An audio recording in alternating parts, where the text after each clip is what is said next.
Good evening. It's Monday, October the 15th of 2012. I'm David Ortiz, and here's what we have in store for you tonight. Tonight, Obama supporters threaten to riot if Mitt Romney wins the presidential election, raising the prospect of civil unrest if Obama fails to secure a second term. Then, an early morning SWAT team raid on an alleged meth house produced no meth lab or arrest, but instead left a 12-year-old girl badly burned by a flashbang grenade. Plus, conservative radio host and Breitbart editor Dana Loesch is the latest victim of a TSA grope-down in Phoenix. That's coming up next on the InfoWars Nightly News.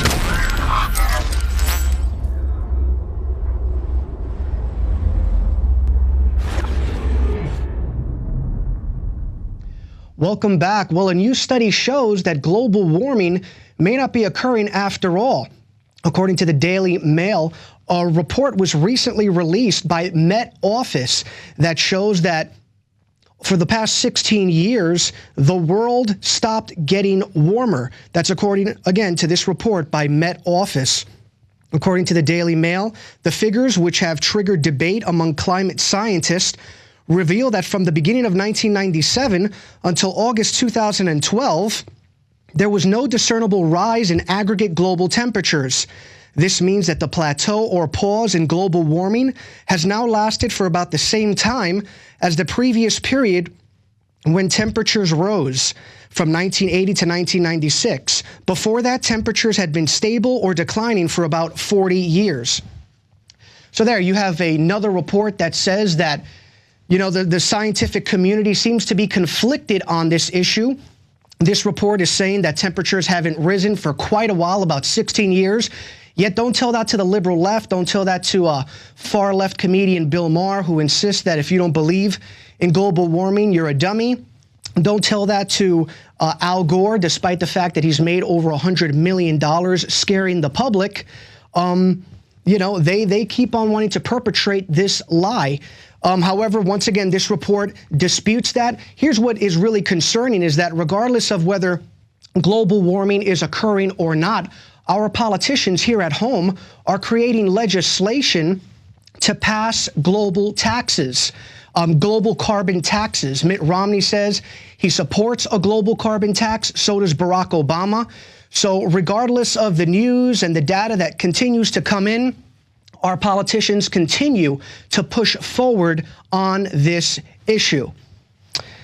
In other news, in an article written today by Paul Joseph Watson on Infowars.com, the headline reads, "New threats to riot if Obama loses election." According to the article, despite the issue receiving national media attention, Obama supporters continue to threaten to riot if Mitt Romney wins the presidential election, raising the prospect of civil unrest if Obama fails to secure a second term. The new threats continue to dominate Twitter, and the vast majority make no reference to the media's coverage of the issue over the last week, illustrating the fact that they are a legitimate expression of how many Obama voters plan to respond if Romney comes out on top. So there you go. You've got a report from Paul Joseph Watson that says the loving left, who's always claiming that other people are racist, threatening to riot, because that's really what's going to bring us together, isn't it, as a country? It's riots. And let's look at some of these Twitter posts and see what they say from the loving, not racist left. We got some right here that says, if Romney win, we should start a riot. Wow, if that doesn't say tolerance, I don't know what does. Let's go down to the next one. From Libby, if Romney becomes president, let's start a riot. Riot, riot, riot. It's Alex talked about it during his show today, how you hear that on the radio all the time in news pieces. Riot, that there's the possibility of a riot. But let's see another one of those Twitter posts. I heard Mitt Romney trying to take away food stamps. If he do, I'ma start a riot. I'ma start a riot. Now, I wonder what MSNBC would say, what the yuppies on MSNBC would say, what the poverty pimps would say if a hillbilly said that. If you had a bunch of hillbillies saying, if Obama wins, we need to start a riot. But of course, the left gets away with this all the time. And it's quite a shame. But, you know, they're always the one pushing racial politics. And as you can see, they're basically insinuating a lot of their supporters that a riot could very well be a possibility. What we need to do as people is not torch our communities, obviously, but focus on the people that have you on food stamps. And that's the globalists, that's the Federal Reserve, that's the bankers, that's the corporate bankers. And yes, both candidates are owned by the banks. President Barack Obama, one of his biggest donors, is the financial sector, as is Mitt Romney. So there, again, you have the loving liberal left, who, by the way, are not racist. You're the racist, insinuating that, you know, there might be riots if Romney wins. Now, look, I'm not a politically correct guy. I think there's nothing wrong with being candid. But if you're going to be not politically correct, then if a Tea Party person says, hey, listen, we got to get Obama out, you can't cry foul if that happens. So it's got to work both ways. And again, the continual theme of riots, you keep on hearing the public talking about that continuously. So let's hope that that doesn't happen. In other news, a new article out by The Guardian says that decriminalizing drug use is what experts say we should do. A 6-year study was conducted, and it says that decriminalizing drug use is what experts suggest should occur. The 6-year study of Britain's drug laws by leading scientists, police officers, academics, and experts has concluded it is time to reintroduce decriminalization. Well, no duh. We here at InfoWars have been talking about that for quite a long time. Let's read further down in the article. The report says their analysis of the evidence shows that existing drug policies struggle to make an impact and in some cases may make the problem worse. It absolutely makes the problem worse. We all know that the drug war is occurring. Because these narcotics are illegal. You don't see Corona gangs, you don't see Budweiser gangs, but you do see a lot of other gangs. And most of these gangs try to sell marijuana. Not only that, but it's just far less expensive to send these individuals to rehab as opposed to putting them in jail. You see countries like Portugal, Holland, the Czech Republic, who have decriminalized many, if not all, drugs, and drug usage has just plummeted. In Holland, they had a drug epidemic, a heroin epidemic, and they legalized heroin, and heroin use dropped by 50%. In Portugal, drugs are completely legal, and there's less drug usage in that state, in that country rather, than there is here in the United States. And for minorities that are always talking about the incarceration rate and saying that blacks and Latinos are incarcerated unnecessarily, you should be behind this because obviously, sadly, minorities are being thrown in jail for months at a time. They're not there with their children because they're taking marijuana. They've taken marijuana. So let's hope that decriminalization does occur. Now, here in the United States, we're going to be talking about this in coming days. I'm going to be interviewing officials from Colorado and Washington who are pushing for marijuana advancements in marijuana reform. There's going to be a referendum in November in Colorado, in Washington, and in Oregon to legalize the drug. And there's a great chance it might happen. So decriminalization will likely be coming here to the United States. In coming days, I will be conducting an interview with some marijuana advocates. So stay tuned for that. And obviously, decriminalize. I personally don't do marijuana, but I think it's so narcissistic to tell another human being what to ingest. As long as you don't hurt another human being, you should be allowed to ingest whatever you want. That is my opinion.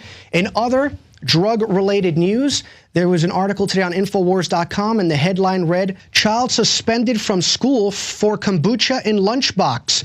According to an article on healthyhomeeconomist.com, a young child is being hassled because he brought kombucha to school. According to the article, first there was the story of a preschooler at West Hook Elementary School in North Carolina who was given a highly processed cafeteria lunch containing pink slime. But now we have this scenario where police officers told a boy that the kombucha was illegal, that he brought to school, and very dangerous if he takes any medications, antibiotics, or anything. Then the officer asked the boy point blank if he takes any medicines. The officer was talking to the boy after the vice principal brought the officer into the school because this individual had brought kombucha to lunch. That's when the officer was brought in, and the article also states that most outrageously, the vice principal told the boy that he may have to transfer out of that school and that she was looking into it. The vice principal was looking into getting the boy out of the school. She even tried to enroll him in an alcoholics class for teens. That's what the mother of the child says. According to the article, the boy ended up spending the entire day in the school office and then was suspended for 5 days for violating the school's drug and alcohol policy. So there you go. It's just part of the nanny state. It's all part of Mayor Michael Bloomberg. It's all part of Michelle Obama telling you what to ingest. It's all part of the ridiculous drug war. You know, these globalists want to control you. And one great way to do it is by what you ingest. And as you can see, the situations continue to get more and more outrageous. Last week, Rob Dew talked about a story where a certain county is considering putting cameras in the garbage cans at a local school because kids are throwing away their vegetables, and the school is saying that those vegetables cost money. State and federal dollars go towards those vegetables. And so they're actually considering putting a camera in the garbage cans. I mean, these stories continue to get more and more outrageous. And you could expect that to continue. And obviously in New York City, you have Mayor Michael Bloomberg creating laws that will stop the sale of certain liters of soda. And, you know, if you don't listen to these globalists, you're evil. They're good, you're bad.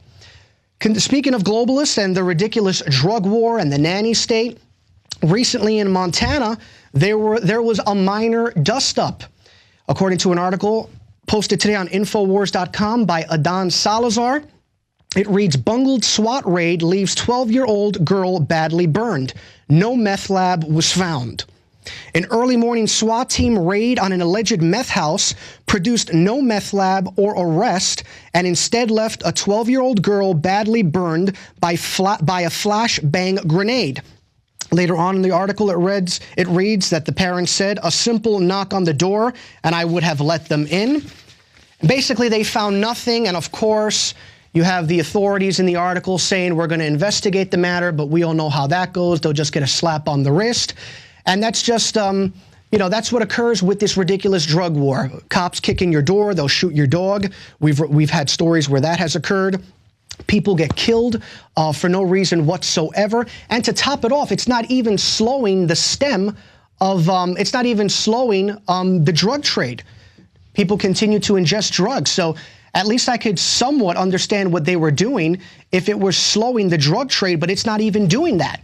And here you have another story of a 12-year-old girl who was badly burned as a result of these SWAT officers who were trying to protect you. They were trying to protect her.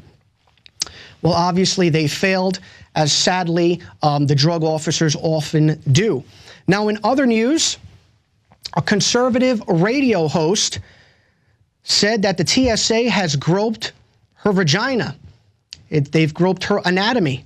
A conservative radio host and Breitbart editor, Dana Loesch, I hope that's how you pronounce it, had her vagina groped during an advanced screening by the TSA at Phoenix Airport, with Loesch complaining that she is targeted for such treatment almost every time she flies.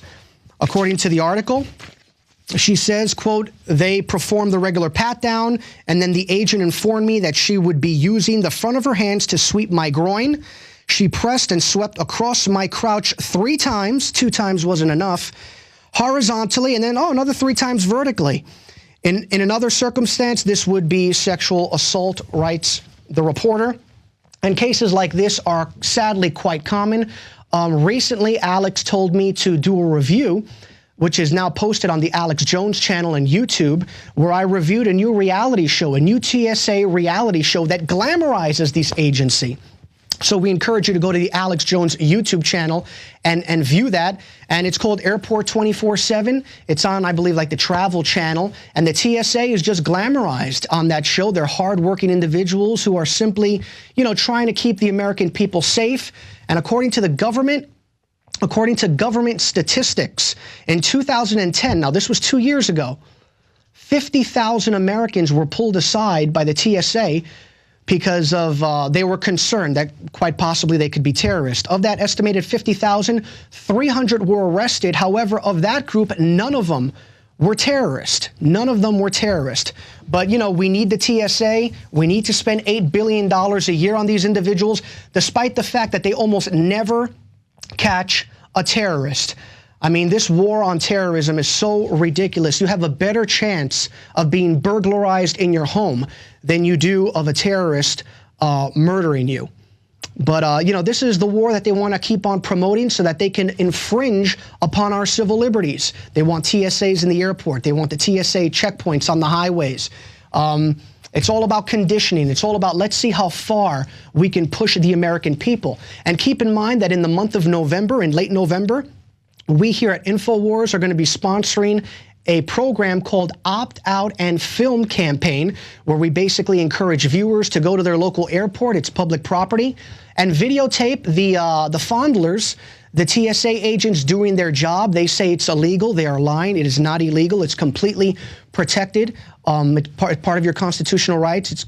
You're able to do that. So it's in late November. It's called the Opt Out and Film Campaign. If you want to hold the TSA accountable, feel free to participate in that. I'm going to be doing that, going to be going to the local Austin airport and filming the gropers who love to see what's in your child's Fruit of the Looms.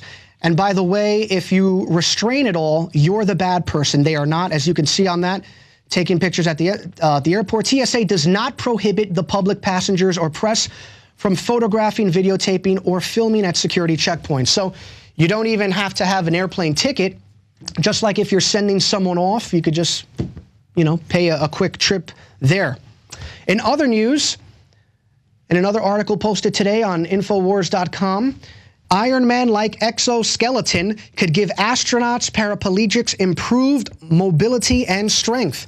According to the article, NASA and the Florida Institute for Human and Machine Cognition of Pensacola, Florida, with the help of engineers from Oceaneering Space Systems of Houston, have jointly developed a robotic exoskeleton called X1. The 57-pound device is a robot that a human could wear over his or her body, either to assist or inhibit movements in leg joints. Well, that's good to see. That obviously we want to end on a positive note. Sadly, there are many Americans who are paraplegics because of the government.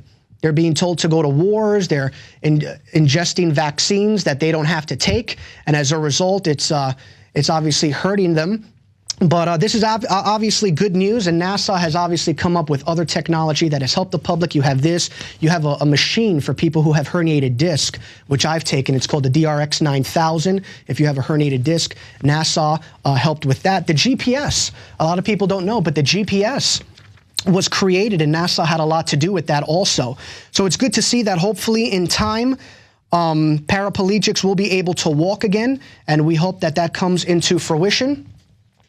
And we want to end with the quote of the day today, and it's by Henry Ford, the patriot Henry Ford, a capitalist. And here's what he has to say about marijuana.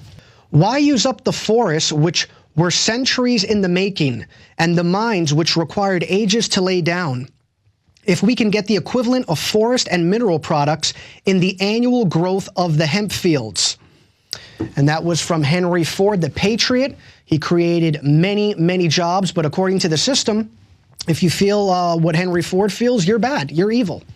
So, but we do thank Mr. Ford. I mean, that's a great comment. Stay tuned. I'm going to conduct a one-on-one interview with Heather Fazio. She's the executive director of Texans for Accountable Government. She's going to talk about how she was recently able to get the names and addresses of many children as a result of the RFID program in San Antonio that is taking place. So stay tuned for that.